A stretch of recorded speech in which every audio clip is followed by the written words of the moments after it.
ना मदन मोहन मालवीय का जन्म प्रयागराज यानी कि इलाहाबाद के एक सम्मानित परिवार में हुआ। उनके पिता पंडित वज्रनाथ मालवीय संस्कृत के बड़े विद्वान थे। मालवीय जी ने प्रयाग में ही संस्कृत पाठशाला, राजकीय स्कूल और मेयोर सेंट्रल कॉलेज में पढ़ाई की। पढ़ाई के बाद ही उन्होंने वही राजकीय विद्यालय में अध्यापन शुरू किया। युवा अवस्था में उनके जोशीले भाषणों ने लोगों का दिल जीत लिया। उनके शुभ चिंतकों ने उन्हें सवाल किया कि वे वकील बनकर देश की सेवा करें। इसलिए उन्होंने कानून की पढ़ाई की और परीक्षा पास कर प्रयाग के उच्च न्यायालय में वकालत शुरू कर दी। अपने अच्छे ज्ञान, नम्र बोलचाल और उदार स्वभाव से वे जल्द ही मित्रों और न्यायाधीशों के सम्मानित व्यक्ति बन गए।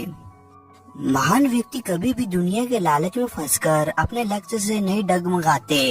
मदन मोहन मालवीय भी राष्ट्र सेवा में पूरी तरह से लगे रहे। वे केवल उच्च न्यायालय तक ही सीमित नहीं रहे, बल्कि पंडित मोतीलाल नेहरू और लाला लाजपत राय जैसे नेताओं के साथ स्वतंत्रता संग्राम में भी शामिल हो गए।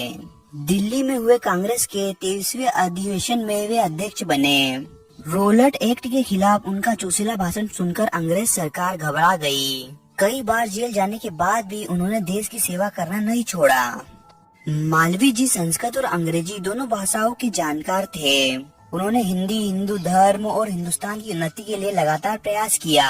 उनका विश्वास था कि शिक्षा से ही देश में और समाज में नई रोशनी आती है।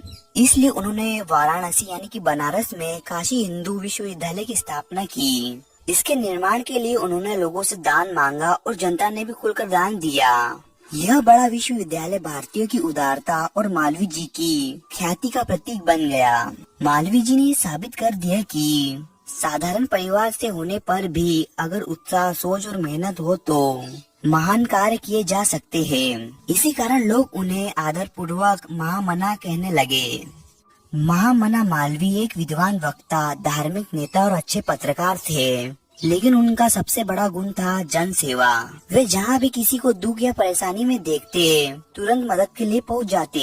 दूसरों की सेवा करना उनका स्वभाव था। आज वे हमारे बीच नहीं है, फिर भी उनका नाम और यश लोगों को रोशनी दिखाता है और अंधकार में रास्ता बनता है।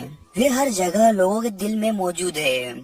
लास्ट में एक श्लोक है, उसको समझते हैं। जयंती ते महाभागा जन सेवा परायणा जरा मृत्यु भयम नास्ति एशम कीर्ति तनो कवाचित। मतलब कि जो लोग जन सेवा में लगे रहते हैं वे सच्चे विजयी यानी कि महान कहलाते हैं। उनकी कृति कभी बूढ़ी नहीं होती और न ही मृत्यु से नष्ट होती है। यानी कि जो लोग अपना जीवन दूसरों के भले के लिए समर्पित कर देते हैं उनका नाम और यश